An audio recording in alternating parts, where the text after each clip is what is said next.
하나님 말씀 레위기 25장에서 받겠습니다. 레위기 25장 23절부터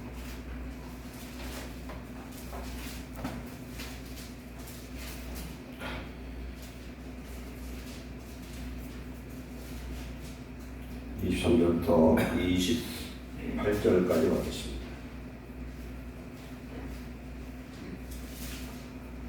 교도합니다. 구약성경 184페이지. 토지를 영구히 팔지 말 것은 토지는 다 내 것이니라. 너희는 거류민요 동거하는 자로서 나와 함께 있느니라. 너희 어려운 땅에서 거류를 하겠으니 만일 내 형제가 가난하여 그의 기업 중에서 얼마를 팔았으면 그에게 가까운 기업물을 잡아와서 그의 형제가 판 것을 물을 것이요. 만일 그것을 볼 사람이 없고 자기가 부유하게 되어 물을 힘이 있으면 그 판 해를 계수하여 그 남은 값을 산자에게 주고 자기 소유로 돌릴 것이니라. 그러나 자기가 물을 힘이 없으면 그 한 것이 희년에 이르기까지 산자의 손에 있다가 희년에로 돌아올지니 그것이 곧 그의 기업으로 돌아갈 것이니라. 아멘. 같은 장 47에서 49절 47절로 49절 적절 합독합니다. 만일 너와 함께 있는 거류민이나 동거인은 부유하게 되고 그와 함께 있는 내 형제는 가난하게 되므로 그가 너와 함께 있는 거류민이나 동거인 또는 거류민의 가족의 후손에게 팔리면 그가 팔린 후에 그에게는 속량받을 권리가 있나니 그 형제 중 하나가 그를 속량하거나 또는 그의 삼촌이나 그의 삼촌의 아들이 그를 속량하거나 그의 가족 중에 그의 설부치 중에서 그를 속량할 것이요 그가 부유하게 되면 스스로 속량하되 50절까지 자기 몸이 팔린 해로부터 기년까지를 그 산자와 계산하여 그 연수를 따라서 그 몸의 값을 정할 때에 그 사람의 섬긴 날을 그 사람에게 고용된 날로 여길 것이다. 아멘. 민수기 35장입니다. 색깔 피하시고 민수기 35장 11, 12절 256페이지 구약성경 2절 합독합니다. 너희를 위하여 성읍을 도피성으로 정하여 부지 중에 살인한 자가 그리로 피하게 하라. 이는 너희가 복수할 자에게서 도피하는 성을 삼아 살인자가 회중 앞에서 판결을 받기까지 죽지 않게 하기 위함이니라. 너희가 줄 성읍 중에 6을 도피성이 되게 하되 14절까지 세 성읍은 요단 이쪽에 두고 세 성읍은 가나안 땅에 두어 도피성이 되게 하라. 아멘. 됐고요. 마지막으로 한번 신명기 25장 5, 6절 신명기 25장 5, 6절 299페이지에 2절 합독합니다. 형제들이 함께 사는데 그중 하나가 죽고 아들이 없거든 그 죽은 자의 아내는 나가서 타인에게 시집가지 말 것이요 그의 남편의 형제가 그에게로 들어가서 그를 맞이하여 아내로 삼아 그의 남편의 형제된 의무를 그에게 다 행할 것이요 그 여인이 낳은 첫 아들이 그 죽은 형제의 이름을 잊게 하여 그 이름이 이스라엘 중에서 끊어지지 않게 할 것이니라. 아멘. 아버지 하나님 오늘 밤 귀한 말씀을 주셨사오니 아버지의 그 사랑과 뜻을 우리가 알고 이 땅에서 형제를 사랑하는 아름다운 형제 우애와 사랑을 실천하여 하나님 나라를 이루게 하시고 하나님께서 우리에게 주신 은혜와 축복으로 말미암아 우리 형제를 돕고 살리는 참 예수님의 마음을 우리의 마음 삶 속에 실천하는 자 되도록 축복해 주옵소서. 오늘도 성령님 우리의 마음에 주관하시고 죄종의 입술을 주관하사 성령이 그들이 가시는 음성을 태어나게 하옵소서. 예수님의 이름으로 감사하며 기도하옵나이다. 아멘. 오늘 세 군데서 읽은 말씀은 구약 성경에서 말하는 고일 제도를 말씀합니다. 오늘 난 말씀 조금만 반복하겠습니다. 성도의 재정관에 대해서 오늘 은혜를 나누는데 첫 번째 하나님 앞에 심을 것을 구별해서 드려라. 하나님은 우리의 구제받으실 분이 아닙니다. 그래서 헌금을 드리는데 그 액수가 크다 해서 받는 것도 아니시고 첫째로 하나님을 하나님 드릴 때 구별해서 드려야 된다. 구약의 제물은 흠 없는 것을 드렸어요. 그래서 하나님의 예물을 드릴 때에 미리 선택을 해서 나흘을 봅니다. 이것이 어디가 흠이 있나 없나. 그래서 구별해서 드린다는 것은 11조와 이 봉헌물을 드리되 정말 하나님께 드리는 그런 중심으로 정성을 다해서 드려야 된다. 정성을 다하고 두 번째는 힘껏 드려야 됩니다. 그때 하나님 그걸 받으시고 물질을 다스리는 권세를 주시고 많은 것을 주셔서 하나님 앞에 더 많이 드릴 수 있는 복을 주신 줄 믿습니다. 그래서 성도들이 복받는 이 비결은 하나님 앞에 어떻게 드리냐가 중요합니다.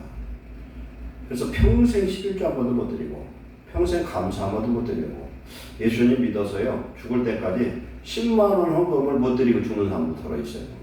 10만 원을 못 드리고 그런 거예요. 맨날 주일날 1,000원, 2,000원 그렇게 내고 11조는 그건 엄두도 못 내고 심지어는 교회 오는데 1,000원, 2,000원이 아까워서 교회를 안 나오는 사람들도 있더라고요. 이게. 그러니 그 사람 죽어서 지옥 가면 얼마나 기가 막힐까 한번 생각해 보면 불쌍하죠. 근데 자기를 위해서는 배가 터지게 먹고 쓰고 사치하고 그러는데 하나님 앞에 어떻게 그렇게 인색할까? 하나님 몰라서 그렇죠. 하나님이 생사화복을 주관하시는 하나님이라는 걸 알면 그러지를 않겠죠. 그걸 뭐라고 탓할 일은 아니지만 성경도 믿음이 없는 자를 책망하지 말라는 거예요. 믿음 없어서는 어떻게겠어요. 그러나 하나님 앞에 드릴 마음을 갖는 자는 축복을 이미 받은 줄로 믿습니다. 하나님 앞에 뭐가 드리고 싶어요. 굉장히 내 형편과 처지로는 안 되는데 드리고 싶은 마음이 오는 것은 벌써 사람 복 받은 사람이에요. 아무나 그런 마음이 안 와요. 그런 마음이 올 때에 내 형편이 안 되더라 그런 마음이 오면 하나님 도와주실 줄 믿습니다. 믿음으로 그대로 성령의 감동을 받으면 하나님 이루시고요. 하나님의 성령의 역사는요 충동으로 역사되지 않아요. 꾸준히 와요. 계속 감동이 될 때는. 그래서 감동이 올 때는 수면하지 마시고 하나님의 물질을 정말로 구별해서 드려야 된다. 그래서 하나님이 씨와 먹을 것을 주셨다. 씨와 먹을 것. 씨는요 하나님께 드리는 헌금이 두 종류가 있다고 그랬죠. 강단에 성전에 드리는 헌금과 가난한 우리 이웃을 위해서 드리는 것 하나님 동일하게 보셔요. 교회 와서 헌금을 드리고 구제를 할 때에 가장 조심할 건 뭐냐면 나팔을 불면 안 돼요. 모르게 하는 게 제일 축복이에요. 그래서 교회에서도 보면은 큰 일꾼들이 헌금 아무개 장로 건축하고 매덕했다. 그거 굉장히 위험한 겁니다. 그건 하나님이 받기 이전에 이미 상을 다 받았다고 성경을 말씀합니다. 마태복음 6장 2절에 나발 불지 말아라. 그럼 네 상은 이미 받았다는 거예요. 모르게 해야 돼요.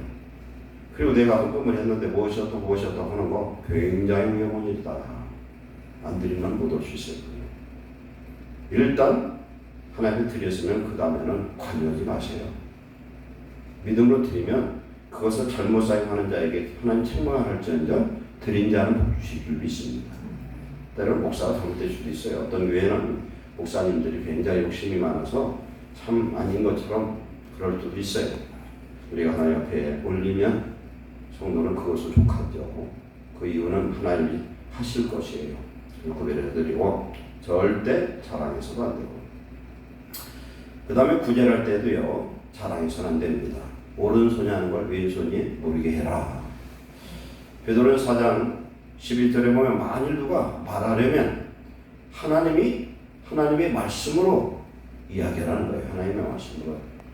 하나님의 말씀으로 하는 것 같이 하고 만일 봉사하려면 하나님이 공급하시는 힘으로 하는 것처럼 해라. 그래서 범사에 예수 그리스도께서 영광 받으시게 하라. 그런 건 무슨 말씀이냐면요. 모든 것은 내가 한 것이 아니라 나를 구속하신 예수님이 내 안에 하신 것이다. 그렇게 하나님께 영광 돌리면 하나님의 복은 누구에게 주냐면 내가 복을 받는 줄 믿습니다. 영광은 우리 하나님 받으시고요. 이 주님의 이름으로 축복은 내게 와요. 우리 예수님은 복 받을 일이 없잖아요. 하나님이신데 나를 구속하신 하나님이 아니면 내가 어찌 헌금을 하며 내가 어찌 구제를 하겠어요. 모든 영광은 우리 예수 그리스도와 우리 아버지께 드리는 줄 믿습니다. 그래서 하나님께 들이대 절대 나 밟을지 말아라. 하나님이 하신 것. 왼손이 모르는 것을 왼손이 한 걸 오른손이 모르라는 건 나도 모르게 하라는 건 뭐예요? 성령을 하라는 겁니다. 그렇게 할 때 하나님이 복의 복을 더하여 주실 줄 믿습니다. 그리고 우리의 삶 속에서 우리는 예수님 믿고요. 물질의 복을 가지고 복을 받아내야만 하는 경우가 얼마나 위험한지 몰라요, 실상.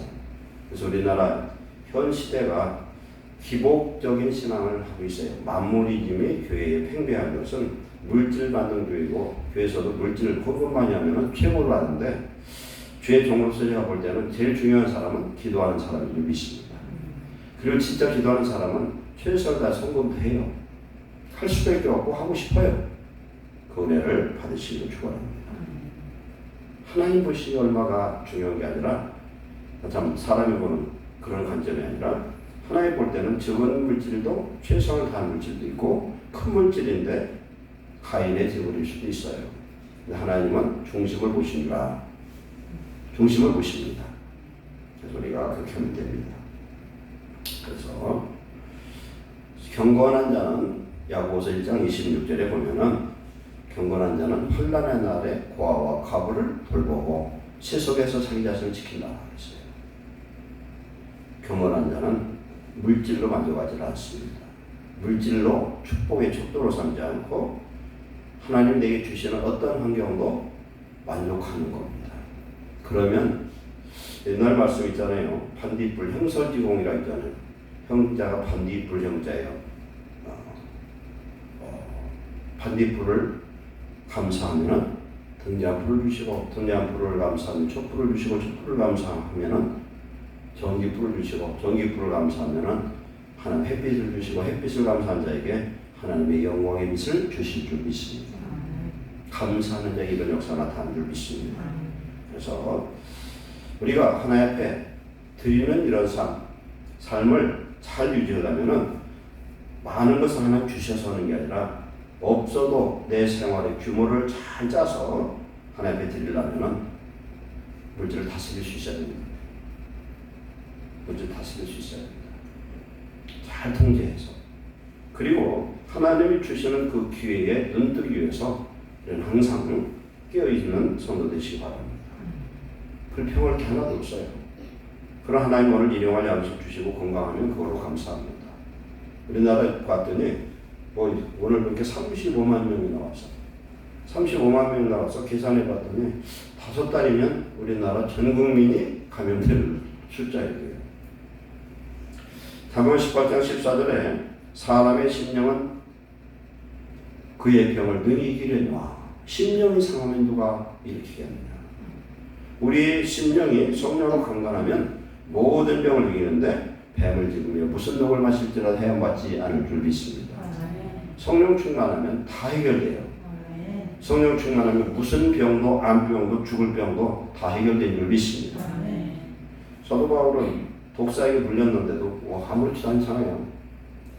그래서 그 독사에 물린 자는 살인한 자인데, 살인한 자이가 맞아. 그러나 용서받은 살인자였고, 그가 독사에 물렸는데 안 죽으니까 쓰으라고 하면서 아주 신이라는 거 제우스래요. 하나님이 함께 하시면 우리 믿음으로 어떤 가운데 승리하고 그 승리를 경험하고 매일매일의 삶이 스릴이 넘치는 소망의 성도 되시기 바랍니다. 오늘 말씀 보시면요, 세 군데서 읽었는데 구약에 이스라엘 백성들에는 고엘 제도가 있어요. 고엘이 뭐냐면은 가알이라는 히브리어에서 왔는데, 가알의 뜻은 뭐냐면 무르다, 되찾다, 부수하다 이런 뜻이에요. 우리가 바둑하고 장기를 두면 막 둘이 내기장기를 하면 어떡합니까? 막 한 수 물려달라고 난리도 아니잖아요. 근데 꼭 한 수 두는 사람은 상대가 두는 사람보다 못해도 그때는 잘 보이거든. 자꾸 옆에 혼수다 그냥 여기다 먹고 그러는데 무르는 거예요. 무른다. 우리가 매매 계약을 했어요. 땅을 매매 계약했는데 우리는 매매 계약하면 어떻게 됩니까? 계약금이라는 게 있어요. 보통 몇 프로 걸어요? 10%를 걸어요. 10%. 1억짜리를 매매를 했어요. 아파트나 보던 10%를 걸고 해약을 하려면 10%를 어떻게 됩니까? 다시 더 물어줘야 돼요. 내가 주인이에요. 땅 주인인데 1억에 팔았어. 10% 1,000만 원 받았어 계약금. 근데 해약하고 싶으면은 받은 돈 1,000만 원 물러내고 1,000만 원 의약금을 줘야 돼.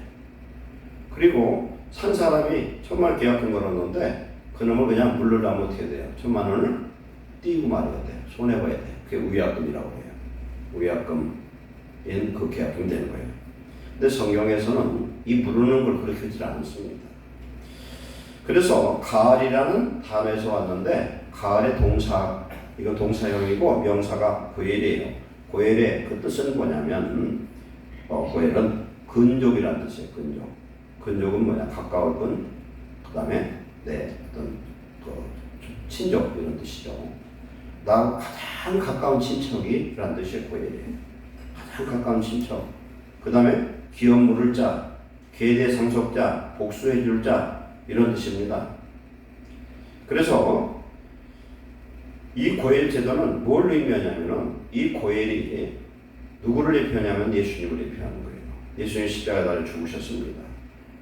그런데 예수님이 요한복음에서 십자가에 달려 죽기 전에 아주 진수와 같은 귀한 말씀들을 전해주시는데 14장 16절에 보혜사 성령에 대해서 말씀합니다. 보혜사 성령이 오시면은 너희를 진리 가운데 인도할 것이다. 그렇게 말씀합니다.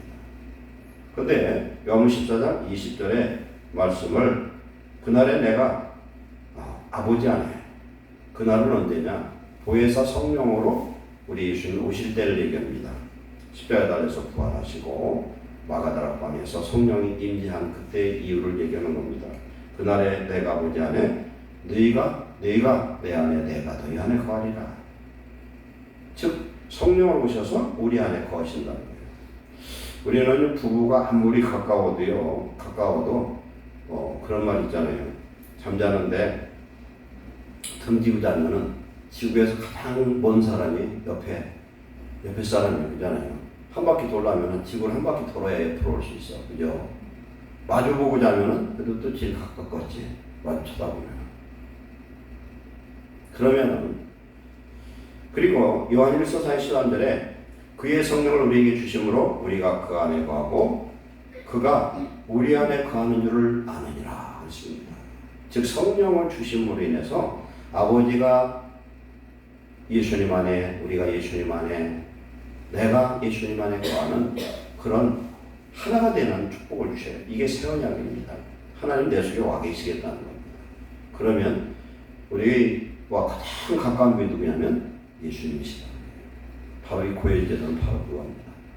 우리 예수님 우리에게 오셔서 잃어버린 하늘 유업 상속을 얻게 하시고 그리고 우리로 하여금 죄 가운데서 구속하시고 마귀에게서 뺏어서 이제 하나님의 것으로 삼아 주신 줄 믿습니다.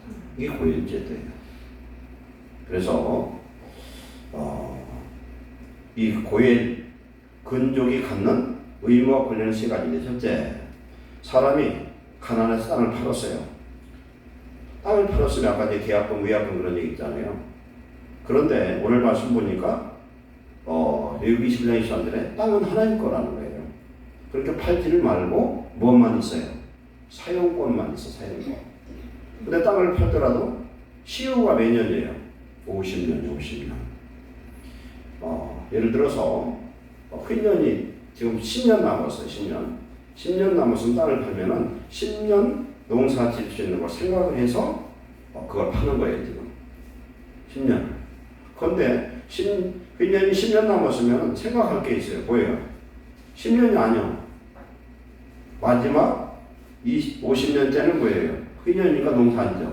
그 다음에 바로 전에는 안식년이라 농사를 안 져. 2년 빼고 8년 생각하라고 땅값을 계산하라는 거예요. 지금. 그렇게 해서 파는데 만약에 형제가 가난해서 그 땅을 팔지 말라 했는데 어쩔 수 팔았어요. 팔았으면 가장 가까운 친척이 그것을 찾아주라는 거예요. 찾아줘라. 그 다음에 형제가 너무너무 이제 땅도 팔아먹더니 이제 심지어는 어디까지 가냐면 이제 자기 몸까지 팔아먹어 종이 되어버렸어요. 딴 사람에게. 다른 사람이 종이 되어서 팔려서 어떻게 하느냐. 그것을 회복시켜주라는 겁니다. 회복시켜주라. 두 번째, 어떤 사람이 형제가 여럿인데 완전히 죽었어요. 죽었는데 아들이 없이 죽으면 그 형수는 다른 남자한테 장가 시집가지 말고 그 밑에 형제와 결혼을 해서, 이게 계대라는 건 이을 계자에다가 대를 이으라는 거예요. 지금 형제가 들어가서 그 형수와 결혼해서 낳은 그 첫 번째 아들이 누구 것이 돼요? 형의 것이 돼서 형의 이름으로 상속권이 이어지라는 거예요. 그리고 두 번째부터는 자기 아들이 되라는 거예요. 그게 계대상속이에요. 그 다음에 사람이 죽임을 당해서, 형제가 뭐 옛날에 만약에 다섯이라 합시다. 그러면은 형이 억울하게 누구한테 죽임을 당해서, 그러면은 가만히 놔두고 놔두는 게 아니라 가서 직접 복수를 해도, 피를 흘려도 그 사람은 살인죄에 해당되지 않는다는 거예요. 그런데 아까 읽은 말씀, 신명기 말씀은 어떤 말씀이냐면 살인을 해도 살인 아닌 뭐가 있어요? 과실치사가 있어요. 우리가 시골에 도끼 지르다 보면요, 도끼나 연장이나 막 괭이 가지고 땅을 파는데 이 나무 쇠에다가 나무를 박아 잘못하면은 이놈이 빠져가지고 걸어가서 사람을 죽일 수도 있어요. 그죠? 살인은 살인인데 무슨 살인이에요? 과실치사예요. 그런데 형제가 볼 때는 어쨌든 자기 형제가 죽었잖아요. 가서 쳐 죽여도 죄는 안 되는데, 쳐 죽여도 죄는 안 되지만은 참 억울하잖아요. 그러니까 하나님이 요단강을 이렇게 중앙을 기점으로 해서 요단강 오른쪽에 3개, 왼쪽에 3개 도피성을 만들어 놓고, 도피성은 하루길이에요. 하여튼 죽어라고 도망가서 빨리 도피성 들어가면 못 죽이는 거예요. 그럼 들어가기만 하면 못 죽느냐? 그건 아니에요. 장로들한테 재판을 해서 그 상황을 입증을 해야 돼요. 고의적 살인이 아니라 이것은 어쩔 수 없는 살인이 됐다. 도끼질하다 도끼 하나로 가서 어떤 사람 머리를 찍어서 죽어서 그런 경우로 해당하는 거죠. 근데 기가 막힌 건요, 이렇게 들어가서 지금 하면은 아무도 거기를 못 들어가. 그렇게 되면 재판을 해서 이 사람 진짜 과실치사를 했다 이러면은요, 재판을 통해서 방면이 될 수도 있고, 그렇지 않는 경우는 어떻게 되냐면 대제사장이 죽으면 방면이 되는 거예요. 이건 뭘 의미합니까? 대제사장이신 예수님이 십자가에 죽을 때 우리의 모든 죄가 대속됨을 말씀하는 걸 믿습니다. 이게 신묘해요. 구약의 말씀 다 예수님이 얘기해버려서 그렇게 얘기하는 거죠. 그래서 형제가 억울하게 죽으면 대신 보수해 주라는 거예요. 보수라는 것은 원수를 갚아주라는 겁니다. 그냥 억울하게 모지 말고 원수를 갚아주라. 그래서 이런 고엘 제도가 있는데, 고엘로서는 내가 근족입니다. 가장 가까운 친족으로서 가진 의무와 권리를 세부적으로 규정하는 법이 있어요. 우리가 읽은 말씀 그런 겁니다. 그 법은 동해 보복법, 눈에는 눈, 이에는 이입니다. 두 번째, 계대 혼인법에 대해서 우리가 읽었습니다. 그 다음에 기업상속이에요. 기업상속. 그 사람 죽었어요. 그러면은 그 기업도 이어지는 겁니다. 부채도 이어지고 기업도 이어져요. 우리가 룻기를 보면 잘 그 설명이 되고 있습니다. 그리고 고엘이 되려면 조건이 있어요. 누가 고엘이냐? 누가 제일 근족이냐? 첫 번째는 혈연적으로 가장 가까워야 되는 거예요. 혈연적으로. 아까 예수님 얘기했잖아요. 우리 세상에서 성도에 가장 가까운 분은 누구다? 고엘은 예수님을 믿습니다. 부의 성령으로 오셨다. 예수님 오셔서 나를 보호해 주시고 내주시고 나를 가르치는 그런 지혜를 주시는 우리 예수님을 믿습니다. 혈연적으로 제일 가까워야 되고, 가까운 사람이 그 다음 두 번째 얘기입니다. 가깝다고 해서 강제로 의무하는 게 아니에요. 두 번째는 본인이 원해야 돼, 자원해야 돼. 내가 그렇게 하겠다. 룻기 보면요, 룻에 가장 가까운 근족이 다른 사람이에요. 그런데 보아스는 두 번째라고 했어요. 그 가까운 사람이 포기를 하면은 그 사람이 두 번째 사람 포기하면 셋째 사람이 이렇게 가는 거예요. 그래서 이 계대상속을 하면 그 계대상속을 하는데 가장 가까운 근육에 대한 그걸 안 해. 안 하면 어떻게 하냐면요, 장로들한테 가서 이 사람이 나의 기업물을 짠데 듣지를 않습니다. 그런 얘기를 하면은 기모를 자에 신발을 벗겨요. 신발은 뭘로 의미한다고 그랬어요? 권리를 의미합니다. 신발을 벗겨버리고 그 사람 얼굴에다가 침을 뱉어. 그러면서 이 사람은 형제로서 고엘의 직무를 감당하지 않은 부끄러운 사람이 되어버린다. 그 임무를 감당하지 않았어요. 왜 감당하지 않겠어요? 계대 상속을 하는데 그 여자가 미인이면은 받아들였을 텐데 미인이 아니구나. 두 번째는 그 집에 빚이 많구나. 그럴 수도 있어요. 빚이 많구나. 근데 룻기 보면은요, 별로 재산도 남은 것도 없고, 그 다음에 이방인이니까 싫었던 것 같아요. 근데 보아스가 하는 얘기 보면은 하나님의 여호와의 날개 아래 온 것, 그것을 아주 귀히 여기고, 그 다음에 시어머니한테 효도하는 것을 너무나 귀하게 여겨서 천사처럼 생각을 해요. 근데 하나님이 보아스를 보면 그때 당시 나이가 굉장히 많았던 걸로 봐요. 보여줘요, 이렇게요. 하나님이 룻을 위해서 예비하신 줄로 믿습니다. 그 다음 세 번째, 능력이 있어야 돼. 아무리 하고 싶어도 돈이 있어야지. 돈 없으면 못하는 거예요. 안 되는 겁니다. 돈이 있어야 된다. 그러려면 우리는 여기서 뭘 깨달을 수 있어요? 축복을 받아야 될 줄 믿습니다. 예수님 나의 고엘인 것처럼 우리도 또한 어느 형제의 고엘이 되어야 되는데, 우리가 영적으로는 누가 고엘이에요? 예수님의 피로 하나 된 사람, 성령으로 하나 된 사람, 성령으로 한 지체를 이룬 사람이 서로가 고엘이 된 줄 믿습니다. 그래서 우리는 돈을 못 줘도 기도로 도와줘도 되고요. 필요하면 물질도 도와줘야 되고, 그래야 될 줄 믿습니다. 디모데전서 5장 8절에 누구든지 자기 친족, 특히 자기 가족을 돌보지 않냐면 믿음을 배반한 자요 불신자보다 더 악한 자라, 이렇게 말씀합니다. 악한 자라. 그래서 오늘 이렇게 말씀하는 이 고엘은 예수님을 의미한다. 잃어버린 것을 찾아주고, 잃어버린 몸을 찾아주고, 두 번째는 대를 이어주고, 세 번째는 뭐라고 그랬습니까? 세 번째는 억울한 일을 원수가 봐주는 거. 형제 중에 진짜 억울한 일이 있어요. 그럼 구경만 하면 안 된다는 거예요.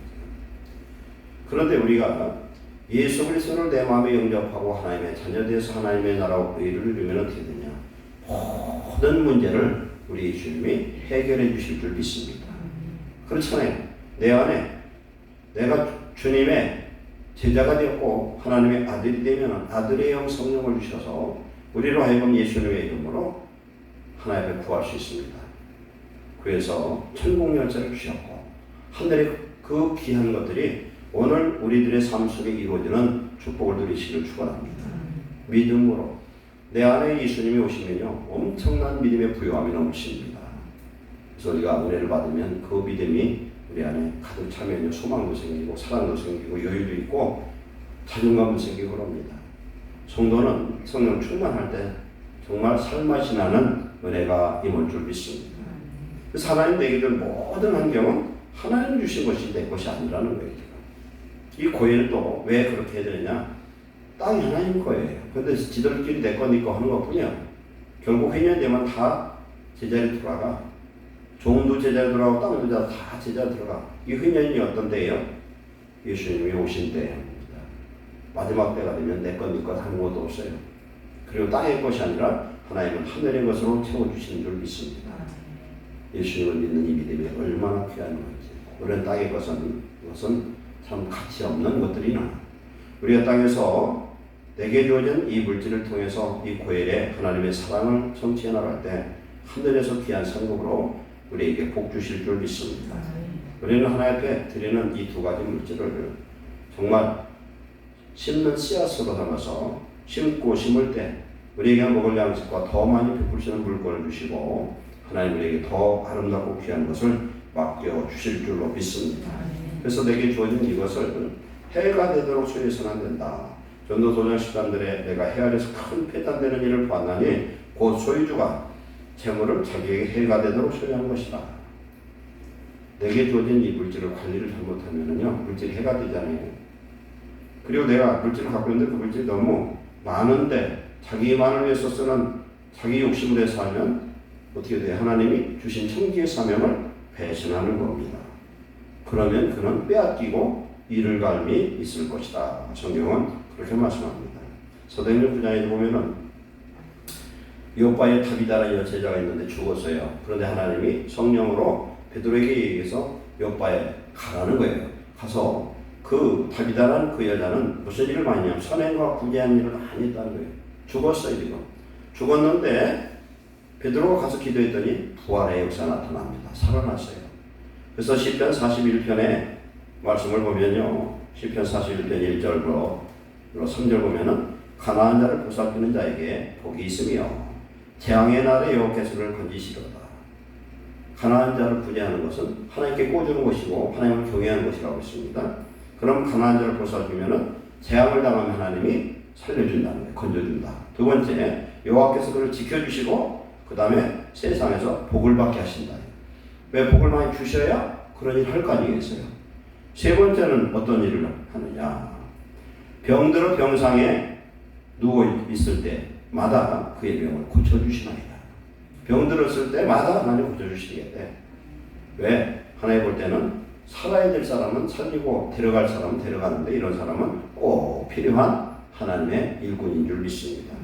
우리는 무슨 기도를 해야 되냐. 하나님, 내가 하나님의 은혜로 말미암아 주신 그 청지 사명을 잘 할 수 있도록 보내주시고, 그래서 그로 인하여 하나님이 세우신 참 고엘로 이 땅에서 많은 자를 돕는 그런 하나님의 일꾼 되어서 우리 예수님의 이름으로 하나님께 영광 돌리는 삶을 살게 해달라고 기도하시기를 축원합니다.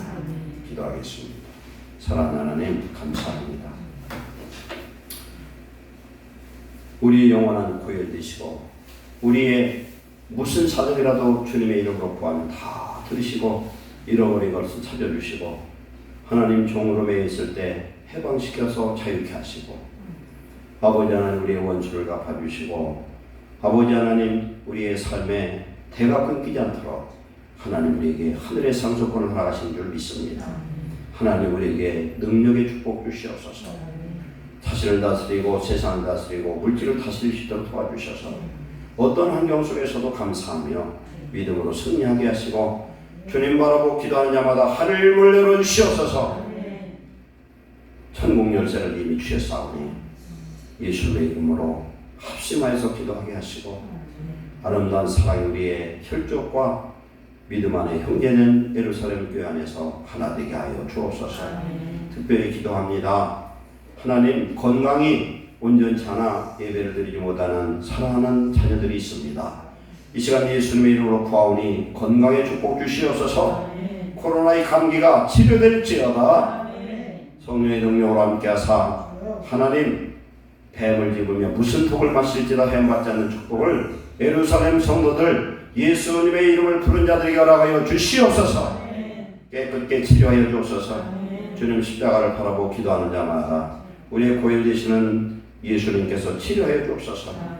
채찍에 맞음으로 이미 너희 병이 나음을 얻었다 했사오니 주여 모든 질병과 모든 가난과 모든 저주를 짊어지신 예수님이 오늘 우리 속에 오셔서 우리로 하여금 자유케 하시오니 승리하게 하옵소서.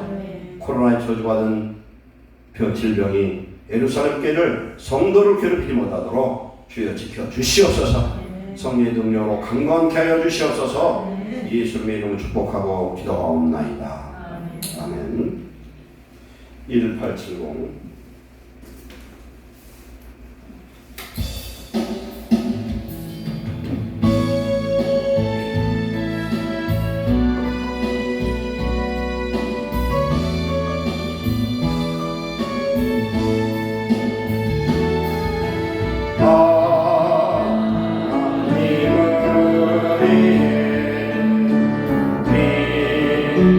만초가 되시고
영광을 받으시오며 나라가 임하시오며 뜻이 하늘에서 이루어진 것 같이 땅에서 이루어지이다. 오늘 우리에게 일용할 양식을 주시옵고 우리가 우리에게 죄지은 자를 사하는 것 같이 우리의 죄를 사하여 주시옵고 우리를 시험에 들게 하지 마시옵고 다만 악에 서구하시옵소서. 나라와 권세와 영광이 아버지께 영원히 쌓옵나이다.